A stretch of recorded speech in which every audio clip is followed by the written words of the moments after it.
Eu sou o cara que inventou o shopping com prazer, é diferente. Quando você coloca um centro médico no shopping, você passa a fazer medicina com prazer. Maria Candelária é alta funcionária, caiu de paraquedas, caiu na letra O.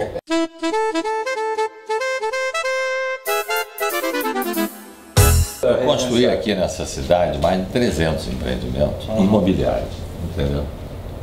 Só que depois eu fui me tornando um empresário mais voltado para essa questão do varejo, porque a inflação no Brasil, ela corria tudo, né? Chegamos a ter uma inflação fantástica.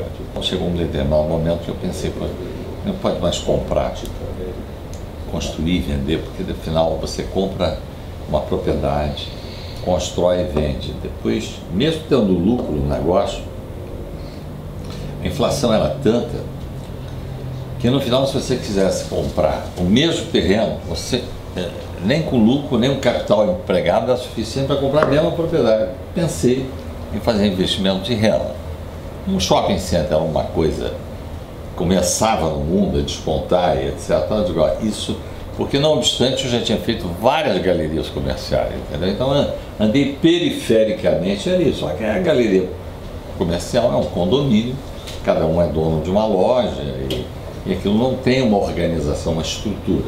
Aí eu fiz a conta, em 10 anos, quanto rendia o shopping? Matematicamente, financeiramente, era equivalente. Só que depois de 10 anos, você continua.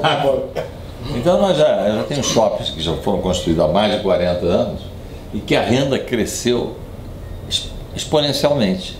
O shopping hoje é a semente das novas cidades. Isso aconteceu na Barra.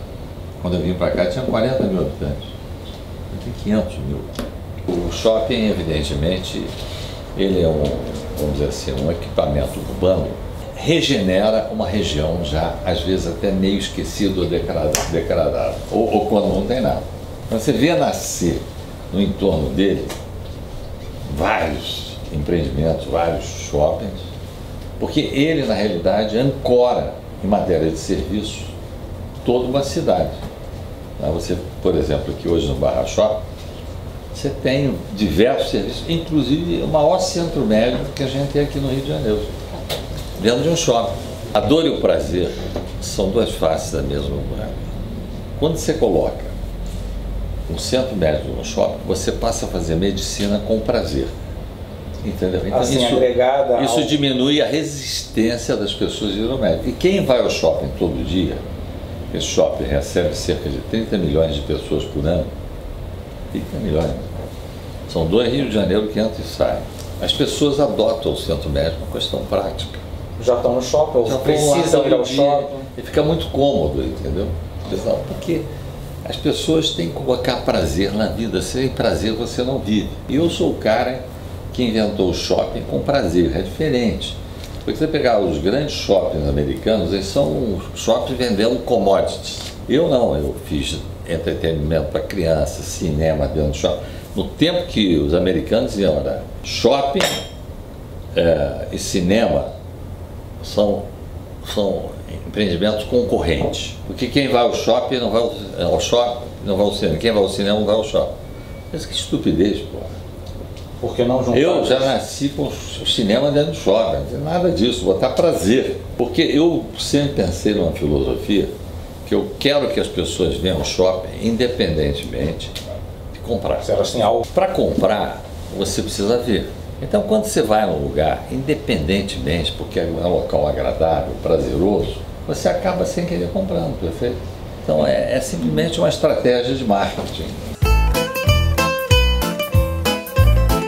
Até o segundo trimestre, no primeiro semestre desse ano, a Multiplan investiu 57% a mais do que em todo o ano de 2018. Isso revela que o senhor está, de certa forma, imagino eu, otimista, tem uma perspectiva de que a economia volte a reagir um pouco mais, porque a gente está ali num ponto assim meio patinando, é isso? Eu acho que a economia, passamos uma recessão forte. Minha visão é o seguinte, é impossível a economia não reagir simplesmente pelo gesto austero desse governo está atuando. Porque o governo passado que nós tivemos, o governo, entendeu, não tem nem adjetivos para qualificar. Estou falando até que o Temer, que foi assim uma transição, ele não fez um mau governo. Ele fez reforma, quis fazer as coisas, reforma trabalhista, era um dogma aqui que ninguém mexe nisso e tal, e o Congresso votou e tal. Por exemplo, o Brasil hoje é um país que sofre do ponto de vista fiscal, porque o Estado ficou tão grande, tão paquidérmico e tão ineficiente que hoje só a Previdência e a folha de pagamento já consome, sei lá, 80% do orçamento. Em 1964, eu era estudante ainda e eu participei da Revolução em 64, porque a minha faculdade foi a única que apoiou os militares na intervenção. Qual era a faculdade? Nacional de Economia. Chamava-se Universidade do Brasil. Era a principal. Não, ela é uma universidade federal. Essa faculdade, a cadeira de economia, tinha poucos formandos, porque quando eu me formei, eu fui a turma número 23. Entendeu? Então a economia no Brasil existia há 23 anos. As pessoas pensavam, aqui meus colegas estudantes da época, né, na faculdade de economia também tinham esses que pensavam que o Estado é melhor ser funcionário do Estado, entendeu? Ter um emprego público. Porque aqui a elite no Brasil na época era o empregado público. O cara ser funcionário do Brasil valia muito, ganhava muito dinheiro e não trabalhava. BNH? Então aqui nós no Brasil tínhamos uma categoria de funcionários que ia da letra A à letra O. O era o máximo do cargo político. E eu me lembro de uma marchinha de carnaval chamada Maria Candelária. Tá, a musiquinha é assim: Maria Candelária é alta funcionária, caiu de paraquedas, caiu na letra O. Coitada da Maria, trabalha tanto todo dia, trabalha de fazer dó. Ou seja, era uma sacanagem. Quer dizer, a Maria Candelária não sabia porra nenhuma, foi posta por um político lá, porque era amiga de alguém, e ganhava um grande salário e não trabalhava, pô. Esse governo não é um bom comunicador do ponto de vista político, entendeu? Que isto é evidentemente o binômio da política, né? Grande político, grande orador, grande vigarista. Agora, o Brasil tem uma coisa que é o seguinte: o Brasil territorialmente é uma das regiões mais ricas do mundo, não só do ponto de vista de clima, agricultura, minério, petróleo, tudo, água, entende? Que atrapalha a nossa vida. Um excesso de leis que são produzidas, entendeu? Porque são milhares de leis que esses caras criam quase que todo dia. Isso cria uma resistência nova a você fazer qualquer coisa no Brasil. A burocracia aqui é o maior entrave ao desenvolvimento brasileiro. Quer dizer, a justiça no Brasil manda até no teu direito de administrar o seu Estado ou de você trabalhar menos ou mais. Eu acho isso uma coisa tão absurda, entendeu? Porque nós tivemos um problema sério, e o Brasil tem um problema do ponto de vista social, político e legal grave, de que um partido eventualmente pode indicar 4, 5, 8 ministros supremos. Eu tinha que fazer alguma coisa fora do Brasil, porque naquela ocasião eu saí um pouco do Brasil por uma razão, né? Havia muito sequestro no Brasil.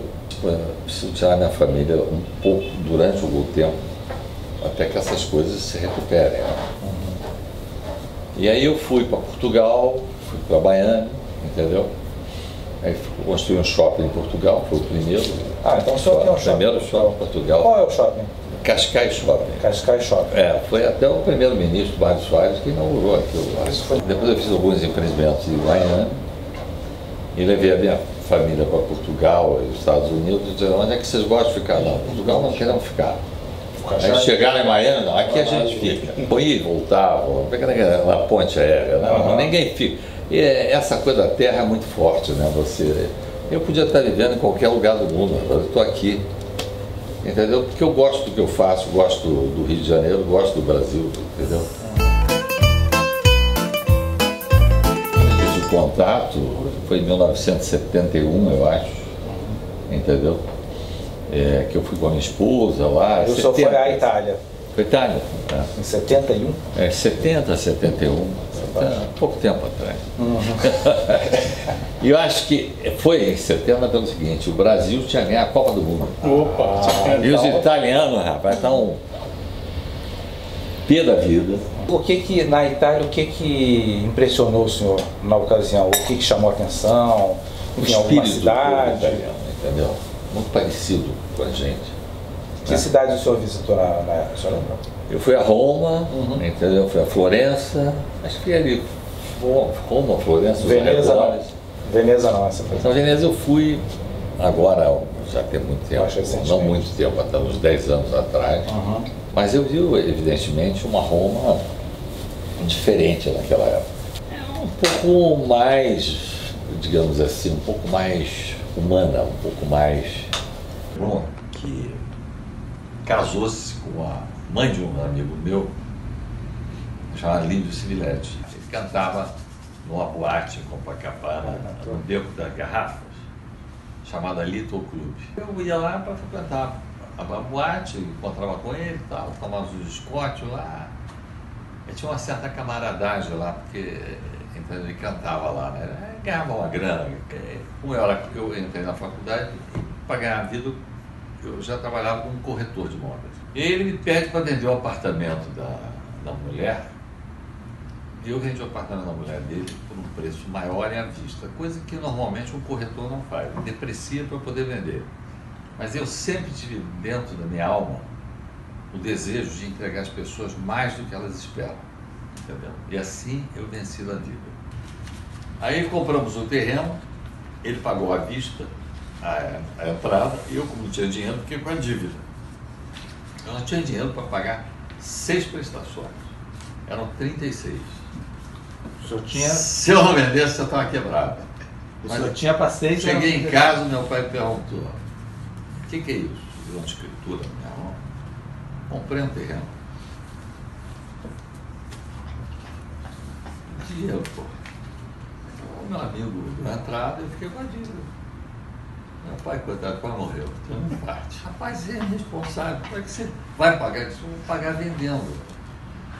E se não vender? Eu disse: pai, o que eu tenho é a roupa do corpo. Caralho. Entendeu? Mas eu não vou deixar o meu amigo perder o dinheiro. Eu tinha o sentimento da responsabilidade. Rapaz, em 6 meses eu montei a empresa, nasci o plano, lancei o prédio, vendi tudo. E era uma situação, uma fase difícil do país. Mas a gente pode dizer então que também o seu sucesso passou pelas mãos de um bravo italiano. E o italiano foi o cara que acreditou em mim. E ele disse uma expressão para mim que eu nunca mais me esqueci, assim, coisa mesmo só o italiano. Né? Ele diz assim: signore, la tavola è tavola. Sin vino è come il letto sin donna. Perfeito. Perfeito. Nunca mais deixei de tomar vinho. E um empreendimento na Itália, já que a gente estava falando aqui da... Rapaz, eu gostaria muito de fazer. Mas nenhuma ideia, nenhum projeto? O problema é que é o seguinte: quando você vai para um país, quer dizer, os Estados Unidos eu já tenho uma certa experiência. Portugal também tive uma experiência, até porque fala português, mas não parecido. Qual é o problema? Quando você vai para um lugar, você tem que ter um sócio local, você não conhece nada. A burocracia local. Se for para a Itália, você tem que ter um sócio italiano. Entendeu? Eu posso ter ideia, mas a essa altura da vida, eu acho que eu já fiz muita coisa, vou ficando aqui pelo Brasil.